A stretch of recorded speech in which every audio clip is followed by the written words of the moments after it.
Welcome to the Brand Groupies podcast. My name is Carrie Bellog, your host and founder and CEO of Brand Groupies. Launched in 2018, this podcast shines a spotlight on the ultimate insiders, the brand groupies, powering the ever-evolving built world. Each episode dives into the stories, passion, and creativity driving national leaders in architecture, design, real estate, and beyond. As a women-owned strategic communications agency, we've spotlighted visionary executives for over a decade, leveraging social media, public relations, and podcasting as an interconnected ecosystem to build brand visibility and drive business growth. We make our clients impossible to ignore. Hello, everyone, and welcome to the Brand Groupies podcast. Today, I'm thrilled to be joined by Steve Guberman of Agency Outsight. Thanks for being a guest today, Steve. It's an honor to be here. Thanks for having me. So Steve is an experienced agency founder turned advisor who works with creative, digital, and marketing agencies of all sizes to help them break through their growth ceilings, strengthen their operations, and lead with clarity. He launched his first agency in 2006 from a spare bedroom and grew it into a 12-person team with a network of freelancers and strategic partners. After selling his agency to a PR firm in 2015, he helped transform that 30-year-old company into a full-service strategic communications agency. Now, at Agency Outsight, Steve leverages those lessons to guide other agency leaders through their own growth journeys, helping them navigate profitability, culture, leadership, and scaling with intention. So, Steve, I'm so psyched to have you on today. Thanks. I appreciate that kind of background reminder of, what my journey's been like. I need a reminder every now and again. Oh, you have so much to talk about. And it's funny, I was trying to recall when we first connected, and I know we have so many connections in common. And I looked back, and it was actually 3 years this week that Wow. we connected on LinkedIn. This week? So this week all came full circle. So that's exciting. And I would love to jump in and start with the beginning from 2006. I know you started your agency out of a spare bedroom. And so what inspired you at the time? So I was freelancing on the side of my full-time design job at an agency down in Eatontown. And honestly, most of that inspiration was a mix of ego of I can do it better, which is an unfortunate hindsight vision. But also, I thought there was going to be a lot more freedom, and I thought that it was going to be more of like a rocket ship ride as opposed to like a scooter ride to what that vision of success would look like.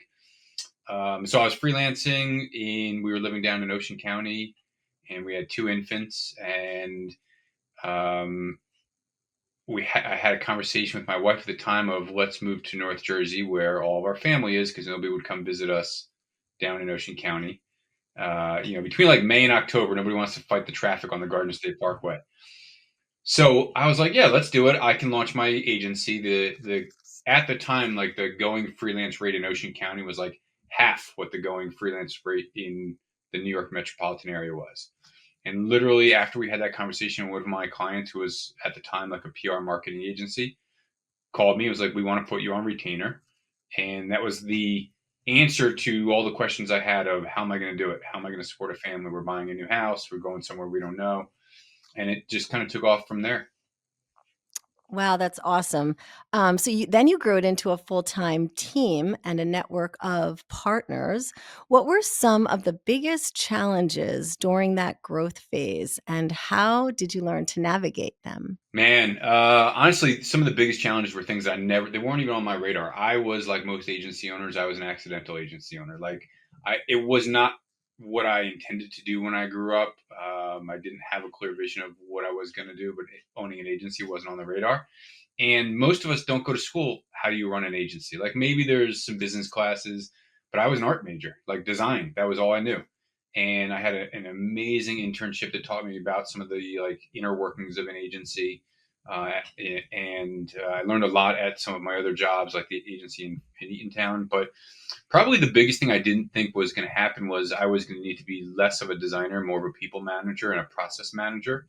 I needed to learn how to build a team and trust people, like give them the autonomy that I'm hiring you to do this thing. I'm going to trust you to execute. I needed to learn to be more hands off on certain things, and that's part of the magic of delegation is have somebody do something, but then get out of the way and clear the path for them to do so. Like Brene Brown talks a lot about, like one of your main jobs as a leader is what do I need to do to help you find success, and what does success look like? And so communicating all that to that team really tough for me to learn along the way. Probably another major lesson was niche sooner than I did. I talk about this a lot when I do like niching workshops that when I sold my agency, it was not what I planned to do. And if I had niched sooner, I would have probably sold it for a lot more money because we would have been that much more of a specialty agency as opposed to generalist agency trending towards a specialist agency. Sure, that's great advice. We wished we niched sooner too. Yeah. So thanks for sharing that.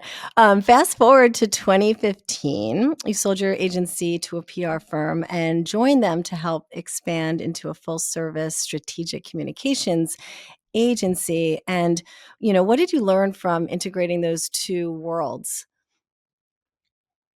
I guess two key lessons. One is I'm a entrepreneur, and as a business owner, and that doesn't just mean that I own a business. It means that I think like an entrepreneur. I'm looking for solutions that can be more of building a business as opposed to kind of just whacking something with a nail. And so learning to be an employee after being on my own for so long, it literally took me 2 years to finally feel like, oh, I kind of am an employee now.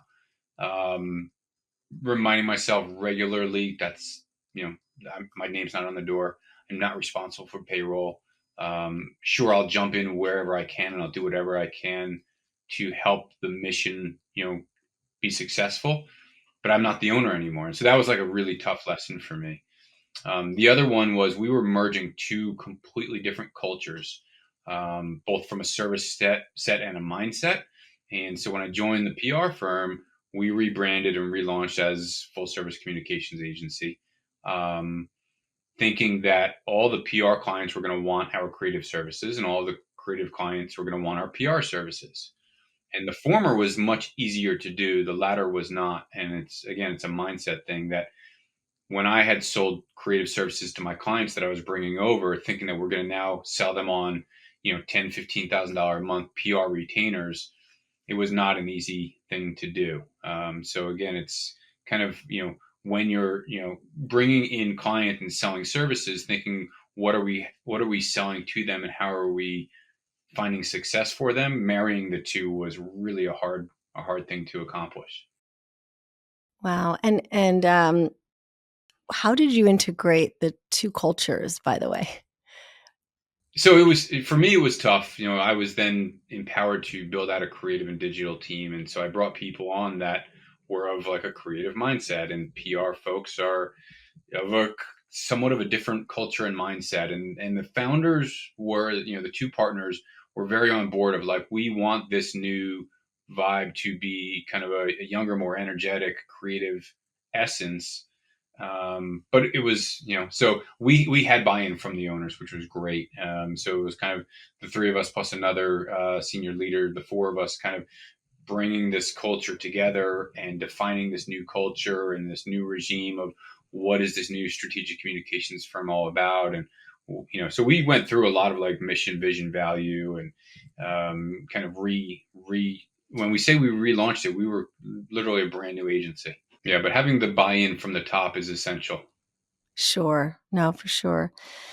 And then after years in at the agency, what inspired you to shift gears and start, working directly with agency owners as an advisor and growth consultant? So there was a couple of kind of, I'll say, bumps in the road, but different turns taken to get here. I left that agency again. It was another ego-driven decision. I'm not an egotistical person, but these decisions are like, man, wouldn't it be great to be this or to be that? And so I get clouded by what I guess what I talk about now is like these copycat goals. what do I think others are going to think of me if I do this or don't do this? And so I left there thinking I'm going to go back to the brand side. My first job out of school was in-house at Panasonic. And so I said, I'm going to go back to the brand side. And in 20 years, I'll work through a couple of different roles and I'll retire out as a CMO. And I borrowed that picture from the CMO that I knew at Panasonic and the trajectory that he had in his career and his retirement and like the things that he built and launched throughout his trajectory. And I was like, I would love to be able to do those kinds of things. And the job I got was at a really completely toxic place. It was super abusive in the way that the CEO micromanaged every aspect of the business and how he was very abusive of people at all levels. The senior level just loved it and kind of ate it up, maybe because they were paid a lot. I don't know. Vendors were just run ragged. My first week there, I found this folder on like the shared drive of all these agencies that they had onboarded over the years and how short their engagements were. And I knew a lot of them. And I'd reach out to them and be like, hey, did you work with? And they're like, yeah, run far and fast. And I was like, oh, shoot, what did I do? So, so I took this job. It was at a time also where I was there. My daughter passed away suddenly in 2020. And then 2 months after that, we entered into COVID. So the job sheltered me and gave me like a landing pad when these like really traumatic events happened in our lives. A few months later, I finally left there and I said, I just, life's too short to work for an a-hole and I'm not going to allow that to happen. And like, I need to do something with more meaning. So long story two, I'm in my garden one day and I'm like, what am I going to do next? And I was doing like these strategic projects for agencies. I was helping with like new biz discovery and technical scoping on like a $1 million website project and installing a CRM for another agency. And in 1 week, 3 different owners said, hey, you should talk to this woman, Kelly Campbell. She used to own an agency. She's now an agency coach. You guys have like a very similar energy. And I don't know about you, Carrie, but when 3 people tell you to do something, there's like a screaming signal of like, there's something here. So I spoke to her and she's like, yeah, this is what I do. And this is how I got here. And I was like, that's what I want to do. And not it was not an ego driven thing in any way whatsoever. It was I want to live a life of service. And in my personal life, I do a lot of service work in my community and special interest groups. And can I help agencies who were at that time really struggling through COVID of letting people go, figuring out PPP loans, like operationalizing things. Many agencies were giving away free services to keep their clients afloat during the pandemic. And I said, can I help agency owners run businesses better and have better lives as a result of that? And if so, like maybe that can be my superpower. And 5 years later, I've worked with over 100 agencies, and I absolutely love what I get to do, and the impact I get to have on people's lives as a result of it. Well, congratulations. That's really, really exciting. Thank you. And especially being able to balance that, work and personal life together. I think it's so important. So Yeah, I that's agree. really cool. Thank you. And so, as agency owners, Lauren and I are always trying to, look to the future and how can we grow Brand Groupies, take it to the next level. How do you help agency owners break through that, that ceiling to get to the next place? I guess the biggest thing that we look for is what is the next place to them, right? So there's so many like tiers, and there's that like infamous 7-figure ceiling. How do we break through that? And I think a lot of these things create mental barriers for us because they're not like what we really want. And so I help agency owners get clarity around what their goals and challenges are. And again, I talk a lot about copycat goals. And copycat goals are kind of like when you look at somebody's Instagram and like their living room looks so great and shiny, but the rest of the house is a total shit show. We want our living room to look like that, but we don't know what the rest of the house looks like. So I want to help owners like, don't worry about what that person's living room looks like. Let's define your vision of your own real living room and what does life with your business look like and what does your business look like? I call it the magic paintbrush project. And so by getting that true like vision of what do I want? What does success mean to me and my family and my team and their families? And then let's build a roadmap how we're going to get there. So I have a kind of a platform, if you will, for what I call the 6 Ps because I love alliteration. And one of those P's is the personal balance that the owner has with their agency. And so for me, I launched this business thinking, or my agency thinking, I'm gonna, you know, make a ton of money. I'll be driving a Porsche by my second or third year. We're gonna have only the best clients. And 2-3 years in, I'm when and if I can remember to pay myself, it's like minimum wage by the time you figure out the hours that I'm working. I'll work with any client that will pay us at that point. And I'm like, so it's totally out of balance. So helping them just on that alone is a massive game changer for them because it gets them out of the day to day. It helps them be the visionary that the CEO is supposed to be to kind of plan out what do we want this business to be, and then put the right people in the right seats so that those people can execute on their behalf. And you can't scale without the right people, the right processes and systems. And so if somebody really wants to grow something and like add rocket fuel, those are some of the key elements they need to figure out. Yeah, no, that's great advice, and I know you talk about process-driven, systematic, and not cookie cutter, right? Yeah. Initiatives. Walk us through your approach when you first begin working with a new client or leadership team. Everything starts with a discovery, kind of like how you would with any typical agency. You don't want to walk into an agency and pre-prescribe what you think the problem is, right? So the analogy of the doctor. You don't want to walk into the doctor and say, "Here's what's wrong. Give me a prescription, prescription for medicine." And so we start with a discovery. It's about a 60-question process that really digs into all aspects of the business, and including the support behind the leaders, family, what the perceived goals are, what the revenue goals are, what the team structure looks like, what the culture is like, leaving no stone unturned. And then we synthesize that into an agency profile, and that outlines what the agency goals and challenges are, and the founder puts them in priority of what their vision is. So by Q2 of next year, I want to have a systematic sales process. I want to put somebody in place to take that off my plate. By Q3 of next year, I want to hit these revenue goals so that we can support this growth of team. Those kinds of things. So that's typically what the engagement looks like. And then I also do a lot of like group coaching where, again, it's very much around build your own set of goals. We do a lot of EOS languaging. So we build out the 12-month vision and then the quarterly rocks and then the month-to-month tasks. And we track everything in a dashboard. So there's no like, what was I supposed to do between calls, Doc? It's like, it's all right here. There's no ambiguity. And we use Slack channels to like keep each other accountable and cheer each other on in between calls and things like that. Oh, I love that. So tell us, you do group coaching as well as one-on-one, Yeah, and is exactly. it normally on, like, a year contract, or do you launch certain masterminds every once in a while? Masterminds are like 12-month commitments to the group, and the chemistry of the group. They tend to run much longer than 12 months. And then I kick new ones off. So I'll kick one off Q1 of 2026 again. Um, and then my one-on-one coaching is a minimum of a 7-month engagement. It's a good round number, 7 months.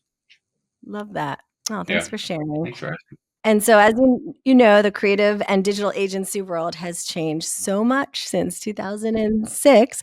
So now we're in 2025. What trends are you seeing now and ahead into next year? I know that's the big question. So the big things that we're seeing, obviously AI. You can't have a conversation about agencies without saying AI. The other thing is how teams are shifting so drastically.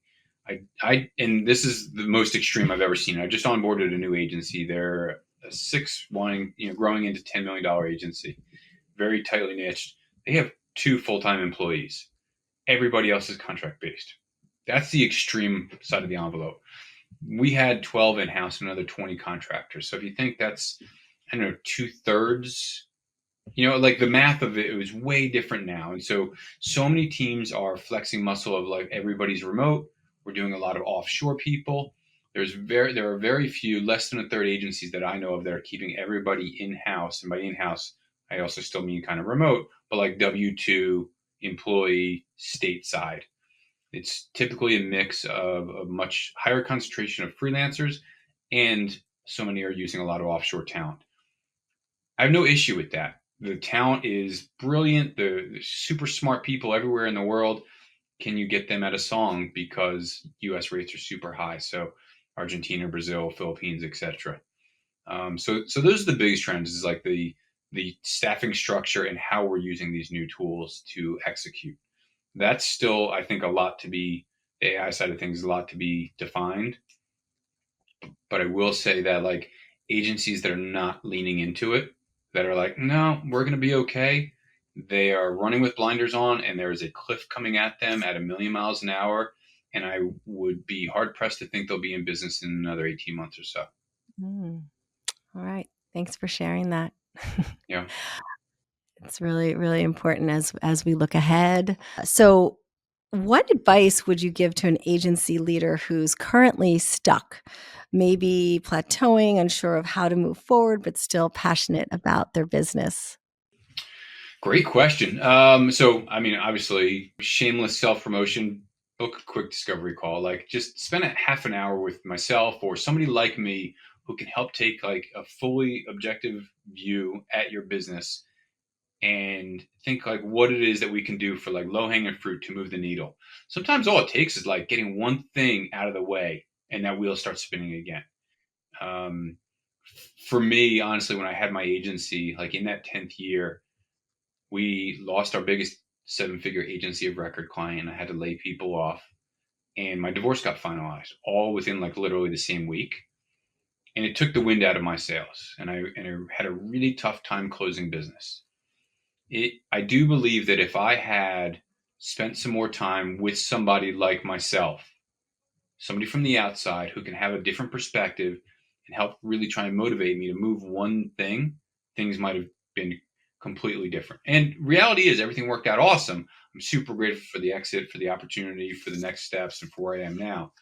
But using that as an example, is sometimes we're so deep in the weeds of it, we can't like see the trees through the forest, or forest through the trees, whatever that expression is. And so leaning into somebody, a trusted partner, a spouse, a business minded friend, should even go for a walk in the woods and like, talk through certain things just to get a different perspective on, these are the challenges that I'm facing. What's one thing that I can like see some progress on, and move that needle just a little bit can be all the difference in the world. That's great advice because, the day to day, your head's down, you're trying to Yeah. make things work and balance everything. And I think that's really, really great advice. Yeah. I think even like that needs to happen. Just go for a walk on a daily basis, get out of the office, especially like so many people are working from home, and it's like I get up, I walk into the office, I walk out of the office, we make dinner, we're on the couch, like whatever that thing is. Get outside, go for a walk, leave the screens, get some air in your lungs. I love that. Nature nature is healing for sure. I think we need A more of thousand it. percent, yeah. Team walk, here we go. There you go. Everybody needs to get out of the studio and go for a walk. It's Exactly, inspiring exactly. too. Like you guys, It right? You're is. in a downtown environment. I'm in the Yeah, we're suburbs, near the but beach. Lauren and I love yeah, to take walks on the boardwalk. So that's our go-to, but we'll have to do that's more of it. it. Yeah, Yeah, you'll see some murals. Like it's always inspiring sure. to go out for a walk and see what you see. You're Not right. not here in the suburbs, but yeah, there's places to go. No, that's really great advice. So I want to talk about your successful podcast, Agency Bites. I have to say I was hooked. I started listening and I learned so much. Every episode I walked away learning something really amazing, and I know they're only 25 minutes long, they're short, but the people that you have on there are really inspiring, and, yeah, I had it, like, on repeat for a long time, so and you launch, every week, is it? Every week now, yeah. Every week. First of all, Oh, that that's means the world to me. I'm really grateful for that feedback. Anytime somebody tells me that they listen and they get something out of it, it really means a lot to me. So thank you for that feedback. no, of course, and Yeah. as you know, we're huge fans of podcasting. It's one of our services that we manage A to Z. We launch and, manage podcasts. How have you found it to be for business growth and, feedback on your end? How has it helped your business with visibility and growth? A number of ways. So the first is, I launched it because I don't like doing my own marketing. And I was like, this is a really good marketing tool. And I can bring in other experts so that I'm not the only voice people hear. And collectively, we can share really actionable and vital information for agency owners. I can also amplify the voice using their audience. So hopefully, people will share it out that I have as guests. Um, It's been great for thought leadership. It's been great for lead generation. I've closed a number of clients who have reached out to me and said, "Hey, I saw episode so and I love what you had to say about scaling or niching or profit or whatever." And we have a 15-minute phone call. Next thing you know, they're my new client. And so it's like a very short sales cycle when you get an inbound lead like that. And then the other really cool thing is when I see somebody, let's say on LinkedIn, or I'm on a networking call or in a Slack channel, and they're like, "I'm facing this challenge with whatever, growing or an employee," I can be like, "Oh, you should check out episode 125 because we talk about that and it might be helpful." And so I have this library of like valuable information that I can feed to people to hopefully help them through whatever they're working on. And that's like the main goal. I want to give away as much helpful information as I can. Yeah, no, that's so true. It's funny, some of our clients have guests who say they use it as their, like, business card. They'll go listen to my podcast episode and you'll know everything there is to know about Yeah. me, and it checks off so many boxes. And then, of course, the social media component too, spreading it out. We always say, you have people listening, yes, on the big platforms, Spotify and Apple Podcasts, but then, of course, throughout the social channels and the collabing and all of that. It's just, a great, great marketing tool. So, Yeah. I I think can it's catch a your great next one. platform for agencies, for any business owner to have their perspective, but also like take a special twist on it. I don't know. Maybe you have a better perspective because it's your game. Like, is it getting saturated? Is it like an overplayed playbook? But I do think there's always like a different twist that can be taken to give that business a little more of an edge in their niche, in their industry. But I just think there's so many valuable aspects of it. Yeah, for sure. And we have clients who are launching new services, they're acquiring firms, and just to get the word out there as much as possible, it's been so beneficial. It really has, and has led to so much new business. So Yeah. we absolutely agree. And I have to catch your latest episode too. So the one thing I will say in kind of a plug for what you guys do is, so this came up as like an idea that sat in a Google Doc for a year. And I think it was around that time you and I started talking, maybe it was soon thereafter, and you gave me some really good advice. And so I would tell anybody that's like sitting on the idea, talk to Carrie, talk to her team, and get it launched like now. Don't sit on it for a year like I did. That year, think about, so I could be at, almost 200 episodes at this point. It could have gained so much more momentum sooner had I not sat on this really good idea. And, it was imposter syndrome that kept me from launching. And I was like, who wants to hear from me? What do I have to offer? Blah, blah, blah. Just launch it, man. Just Yeah. execute. There's no regrets. Once you do it, even our clients who feel that way, they're just so thrilled, and you get out there immediately. Like, it's amazing. Within 6 months, you're out there and it feels like you've had a podcast for years. No one knows. You Yeah. just started. So, I love it. It's so much fun. great. I can't wait to, anytime I get to spend time with some of the guests, kind of dig into where they are and what they're doing, and what's meaningful and how they do what they do. Yeah. And again, anytime I get any feedback, whether it's like a text message or an email or, leaving a review on the platforms or whatever, it just means the world to me. Yeah, well, it's awesome. You're doing a great, great job, and we so appreciate you sharing all this incredible wisdom. And we definitely need to talk after this call. So, Talk more. Absolutely.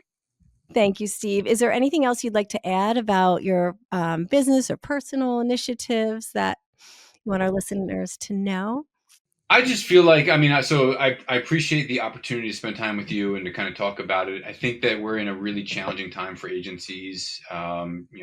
Get somebody in your corner that can give you like fully objective feedback on where you're at and where you're going, and kind of call you out on things. And I'm always happy to spend time with founders, solopreneurs, up to 50 or 60 headcount people, and like give them direction. And if I'm not the right fit, I know a dozen other coaches who are all awesome people and really good at what they do. And I just think I had coaches, and I just think everybody needs that person. So Mhm. I'm not necessarily plugging myself, but I am plugging, like, it's a friggin' tough business. It's a tough world. Have somebody in your corner that's cheering for you and like helping guide you.